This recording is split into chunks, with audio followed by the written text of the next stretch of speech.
Waalaikumsalam warahmatullahi wabarakatuh. Baiklah, di sini saya akan mempresentasikan hasil rancangan proposal saya yang berjudul Pengaruh Pola Asuh Demokrasi dalam Memotivasi Belajar Siswa di Sekolah Dasar.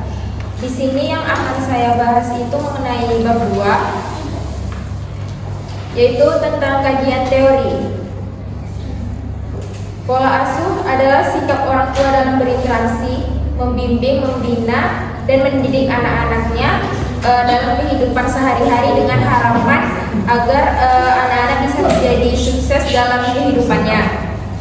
Menurut Fatmawati 2021. Dalam hal ini, interaksi terjadi antara anak dan orang tua dengan orang tua yang mendidik, membimbing, dan mendisiplinkan serta melindungi anak sehingga memungkinkan anak untuk mencapai tugas-tugas perkembangannya.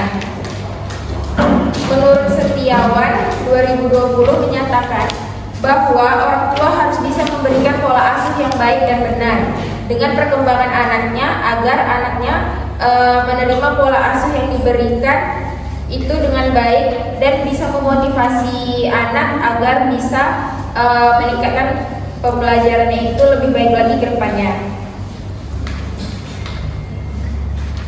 Di sini pola asuh itu ada 3, ada pola asuh otoriter, permisif, dan demokrasi.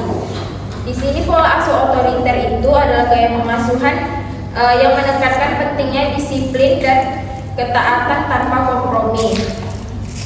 Ini cenderung orang tua menggunakan pola asuh ini untuk mengharapkan agar anak-anaknya itu disiplin dan patuh kepadanya, tetapi tidak memperhatikan gimana dampak yang akan terjadi kepada anaknya jika hal itu pola asuh yang dilakukannya itu adalah pola asuh yang bisa dibilang keras.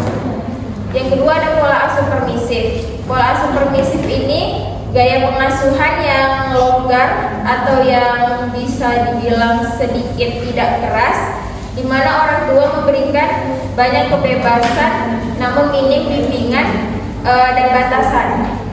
Dalam pola asuh ini orang tua menghindari konfrontasi, cenderung memanjakan anak dan tidak konsisten dalam menegakkan kedisiplinan. Yang ketiga itu ada pola asuh demokratif atau demokrasi, yaitu pola asuh sebuah kombinasi antara kontrol dan kasih sayang.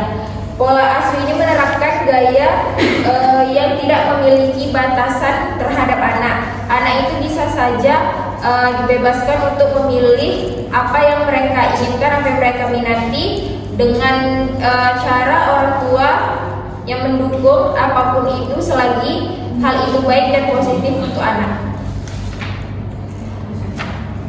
Ada juga teori motivasi belajar. Motivasi belajar itu sangat penting untuk keberhasilan siswa dalam belajar. Secara sederhana, motivasi belajar itu adalah sebuah dorongan baik dalam diri anak maupun di luar dari diri anak untuk dengan sadar mengikuti dan aktif dalam proses pembelajaran guna untuk mencapai tujuannya. Kemudian ada teori hierarki kebutuhan Maslow. Menurut Abraham Maslow, manusia memiliki 5 level kebutuhan yang harus dipenuhi secara bertahap, mulai dari tingkat yang paling dasar hingga yang lebih kompleks. Dalam konteks belajar, anak-anak memerlukan rasa aman, cinta, dan rasa memiliki serta penghargaan untuk bisa termotivasi belajar, dan itu bisa saja didapatkannya di rumah oleh orang tua dan di sekolah oleh guru. Ada pun hubungan antara pola asuh demokratis dan motivasi belajar. Penelitian ini mengungkapkan bahwa pola asuh demokratis itu memiliki kaitan yang kuat dengan motivasi belajar. Pola asuh ini mendorong perkembangan kepribadian anak yang sehat, meningkatkan kepercayaan diri anak, serta menumbuhkan sikap tanggung jawab pada diri anak. Kemudian ada penelitian relevan. Penelitian relevan ini upaya untuk memahami hubungan antara pola asuh demokratis dan motivasi belajar siswa sekolah dasar. Penting untuk merujuk kepada sejumlah penelitian terdahulu. Penelitian ini tidak hanya memberikan dasar empiris bagi hipotesis yang diajukan dalam penelitian ini, tetapi juga menjadi perbandingan yang membantu memperkuat validitas teori yang kita gunakan pada saat penelitian. Menurut Nurhaliza dan Marhadi 2024, penelitian ini berjudul Analisis Hubungan Gaya Pengasuhan dalam Meningkatkan Motivasi Belajar Siswa Sekolah Dasar. Penelitian ini di 4 sekolah dasar menggunakan metode kuantitatif dengan analisis regresi linier sederhana. Hasilnya setelah dilakukannya penelitian itu menunjukkan bahwa pola asuh demokratis itu mempengaruhi motivasi belajar siswa secara signifikan daripada menggunakan pola asuh otoriter dan permisif. Kemudian adapun kerangka pemikiran. Kerangka pemikiran yang diusung dalam penelitian ini memberikan gambaran tentang hubungan antara pola asuh demokratif yang diterapkan oleh orang tua dan tingkat motivasi belajar anak. Dalam konteks ini, pola asuh demokratis itu berperan sebagai pendekatan yang mempertemukan kebutuhan anak akan kedisiplinan, kebebasan untuk memilih, serta rasa aman yang diperoleh dari komunikasi yang terbuka antara anak dan orang tua. Selain itu, pola asuh ini memfasilitasi keterlibatan aktif anak dalam proses pengambilan keputusan yang mempengaruhi diri mereka, termasuk dalam konteks pendidikan. Pola asuh demokratis ini mengedepankan prinsip saling menghormati antara orang tua dan anak, serta memberikan kesempatan kepada anak-anak untuk mengembangkan rasa tanggung jawabnya akan suatu pilihan di hidupnya. Ada hipotesis penelitian. Hipotesis merupakan salah satu komponen penting dalam proses penelitian ilmiah. Berperan sebagai pernyataan awal berupa dugaan sementara yang diformulasikan untuk menjawab rumusan masalah penelitian. Hipotesis ini berfungsi sebagai prediksi penelitian yang hendak diuji dan divalidasi berdasarkan data empiris. Menurut Sugiono 2021, mendefinisikan hipotesis sebagai dugaan sementara tentang hubungan antara dua atau lebih variabel yang dapat diuji kebenarannya secara ilmiah. Secara lebih luasnya lagi, hipotesis mencerminkan asumsi teoritis yang didasarkan pada kajian literatur serta observasi awal. Sebagai contoh, dalam kajian psikologi perkembangan anak, pola asuh demokratis yang menekankan komunikasi dua arah dan penghargaan terhadap pendapat anak diperkirakan dapat meningkatkan motivasi intrinsik belajar kepada anak. Kemudian ada rumusan. Hipotesis ini itu mencakup dengan berdasarkan latar belakang, kajian teori, serta hasil penelitian terdahulu yang relevan dari judul yang kita ambil. Kemudian rumusan hipotesis dalam penelitian ini difokuskan pada hubungan antara pola asuh demokratis orang tua dengan motivasi belajar siswa di sekolah dasar. Ada hipotesis alternatif. Terdapat hubungan positif yang signifikan antara pola asuh demokratis orang tua dan motivasi belajar siswa sekolah dasar. Kemudian ada pentingnya hipotesis dalam penelitian ini. Hipotesis dalam penelitian ini memiliki peran strategis yang tidak hanya sebagai panduan teknis dalam pengumpulan dan analisis data, tetapi juga menjadi jembatan penghubung antara teori yang ada dengan praktik nyata dalam konteks pendidikan keluarga dan sekolah. Selanjutnya, saya akan menjelaskan hasil saya itu di bab 3 mengenai metodologi penelitian. Yang pertama itu ada desain penelitian. Penelitian ini menggunakan pendekatan kuantitatif dengan metode korelasi yang mengandalkan data,